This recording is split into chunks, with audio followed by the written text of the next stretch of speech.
Una clasificación muy importante del sistema nervioso es anatómica y lo divide en sistema nervioso periférico y sistema nervioso central. El sistema nervioso periférico es la porción que queda fuera de un estuche formado por huesos y meninges y está formado por los ganglios y los nervios, mientras que el sistema nervioso central está formado por el encéfalo y la médula.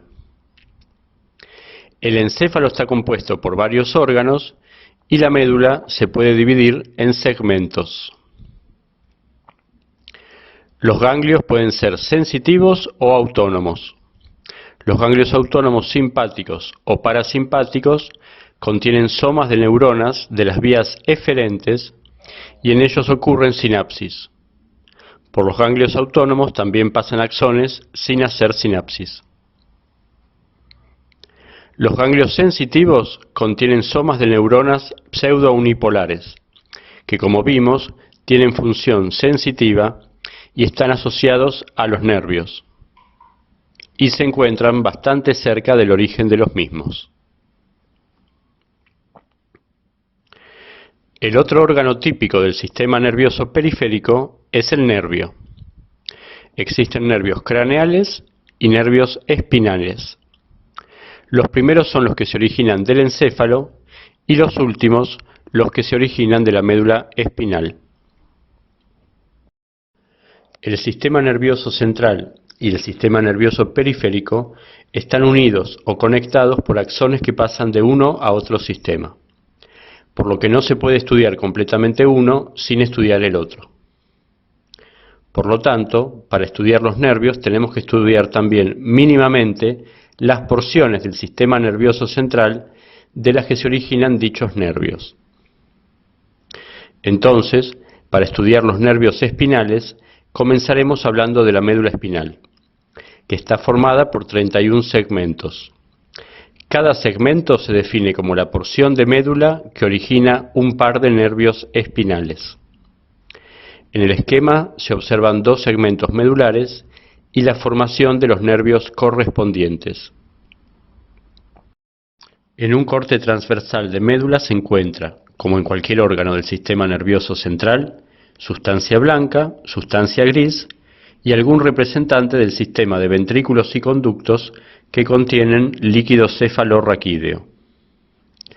Como sabemos, en la sustancia gris se encuentran, junto a otros componentes del tejido nervioso, los somas de las neuronas.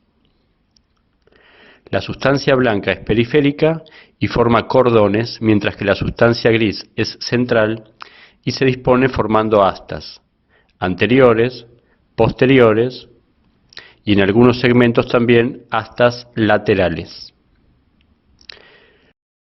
Los nervios espinales tienen componente sensitivo o aferente y componente motor o eferente, y se forman por la unión de dos raíces que contienen a los axones.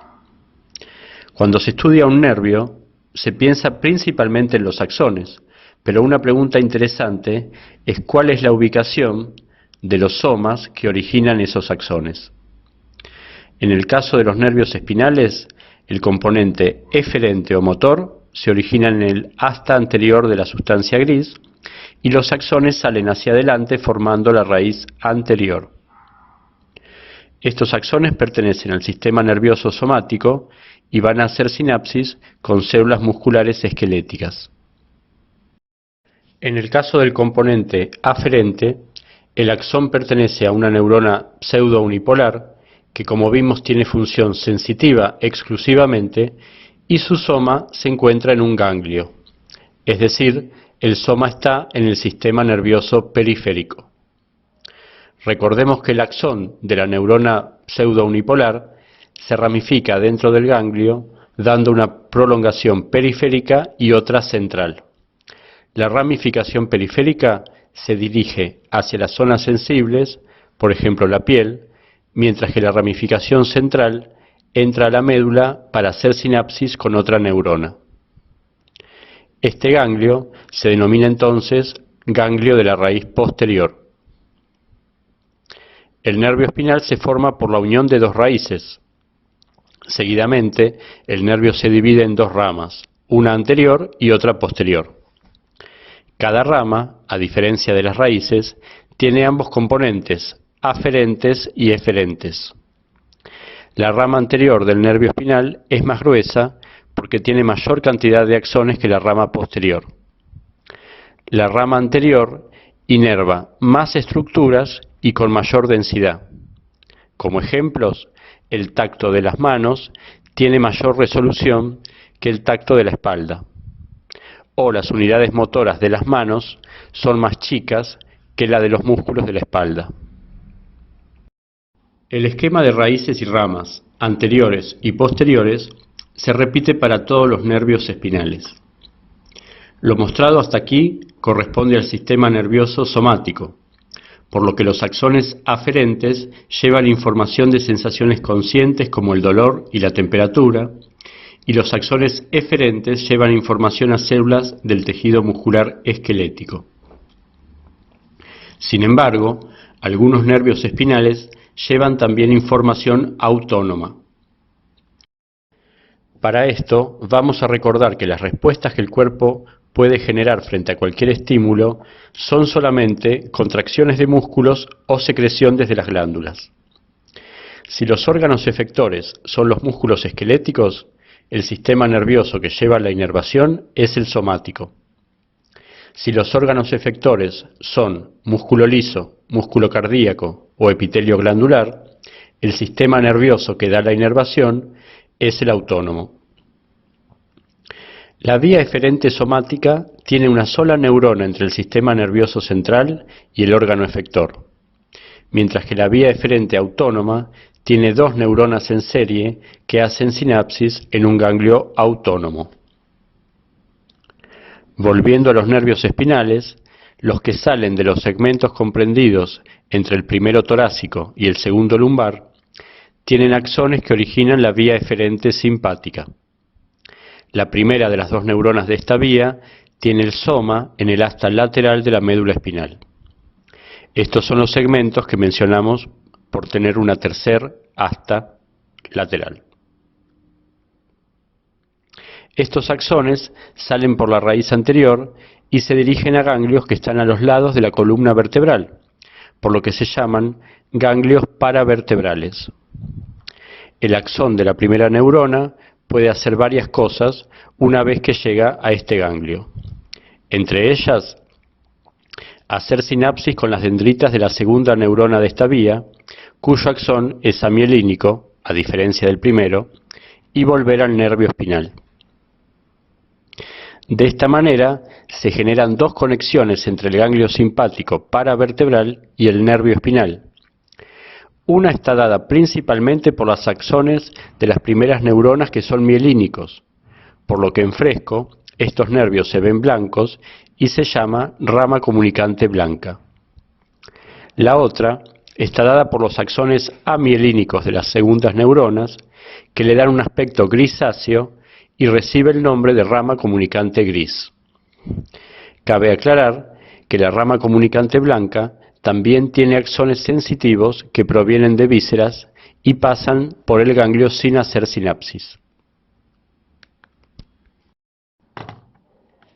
Me gusta comparar el ganglio paravertebral con una estación de servicios que se encuentra al costado de una autopista.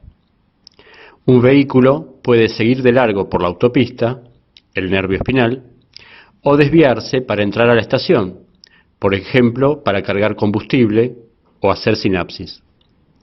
Entonces, hay dos calles, las ramas comunicantes blanca y gris, que unen la estación de servicios con la autopista. Otra cosa que puede hacer el axón de la primera neurona es llegar al ganglio correspondiente a su nivel y seguir de largo sin hacer sinapsis para dirigirse a un ganglio de esta cadena paravertebral que esté por encima o por debajo. De esta manera se generan los cordones intermedios que unen entre sí los ganglios paravertebrales consecutivos. Una vez llegado, el axón hace sinapsis con la segunda neurona, cuyo axón formará otra rama comunicante gris para distribuirse por otro nervio espinal.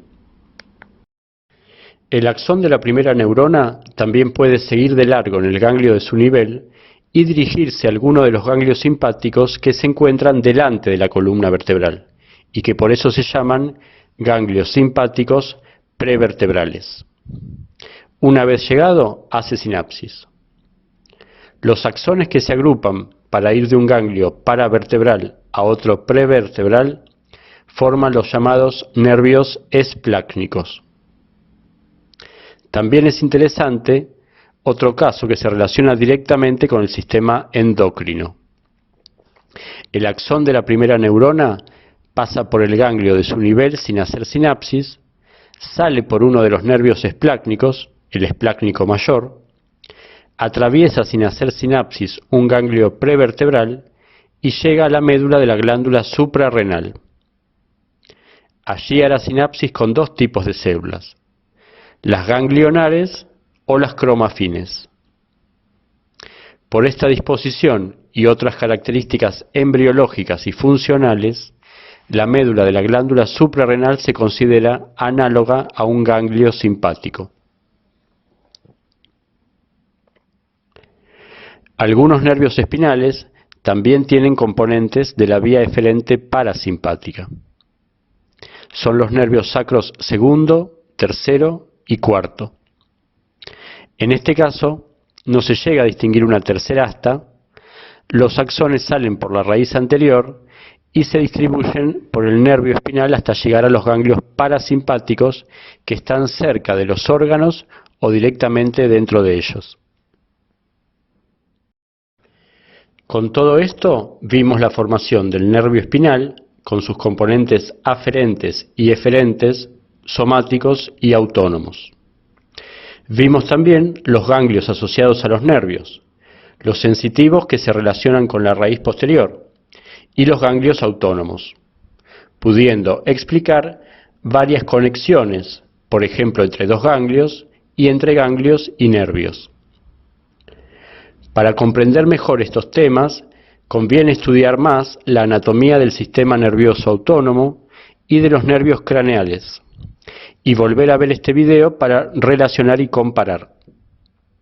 Por ejemplo, cuando se comparan las vías eferentes simpática y parasimpática, se observa que en la simpática toda la eferencia surge de la médula espinal, mientras que la eferencia parasimpática se origina en parte en la médula espinal, nervios sacros segundo, tercero y cuarto, y otra parte se origina en el tallo cerebral, saliendo como nervios craneales tercero, séptimo, noveno y décimo.